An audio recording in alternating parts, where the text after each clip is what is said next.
So, we've got a general election coming up here in the UK in May the 7th, my birthday. My birthday wish, Tories out of power would be a nice treat. But then again, I'm not much of a Labour supporter either. Ed Miliband seems okay to me, preferable to Cameron, but there are better speakers out there than either of these two. I mean, say what you will about Nigel Farage, but he is a skilled orator for sure. I'll give him that much. But I'm on the left of the political spectrum. I'm not anti-EU or anti-immigration, so UKIP doesn't float my boat, not my cup of tea. I'm almost but not entirely sure who I'll be voting for. I'm unsure whether my party of choice will be making any significant headway this time around. The movement seems to be on the up and up. I'm not going to say who I'm most likely voting for here or why I'm voting for them. This isn't a promo video. I'm kind of disappointed when I talk to a few younger people I know and they say they're not voting or they really don't give a shit who gets in. All the parties are exactly the same. Yeah, and so on. The parties are not all exactly the same, and voter apathy is poison.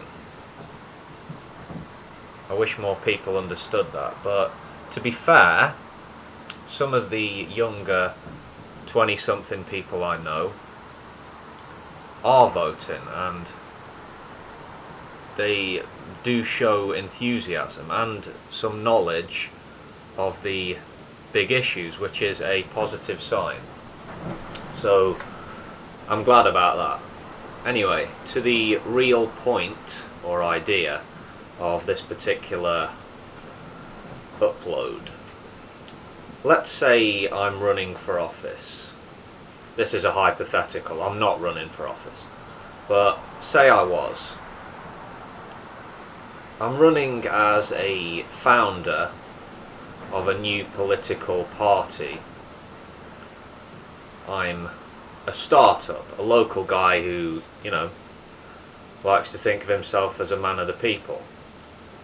So I'm putting myself out there in the weeks running up to an election in this hypothetical scenario. Let's call this new movement the Edification Party.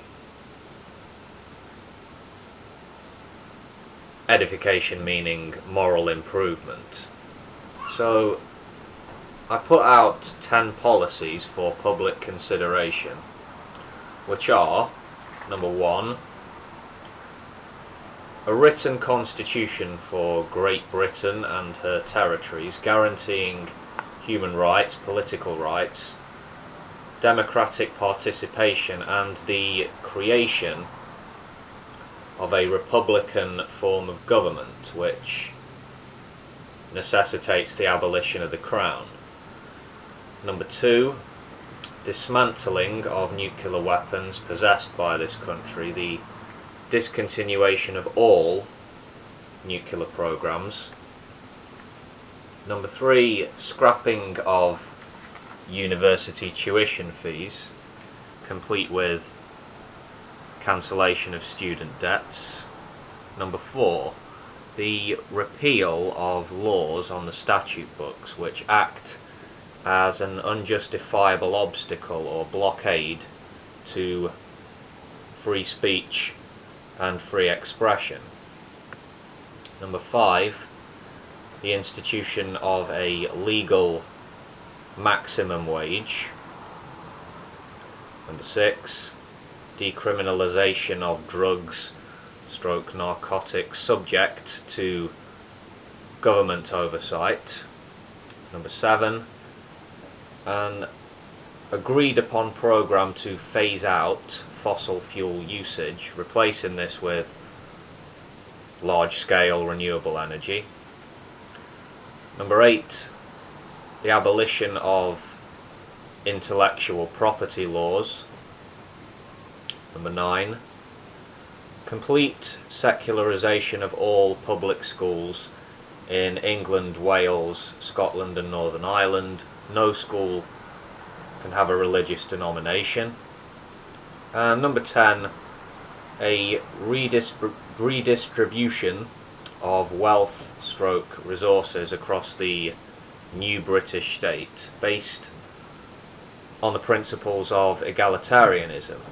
And this should proceed at the local level through democratically elected councils rather than representatives appointed by central government.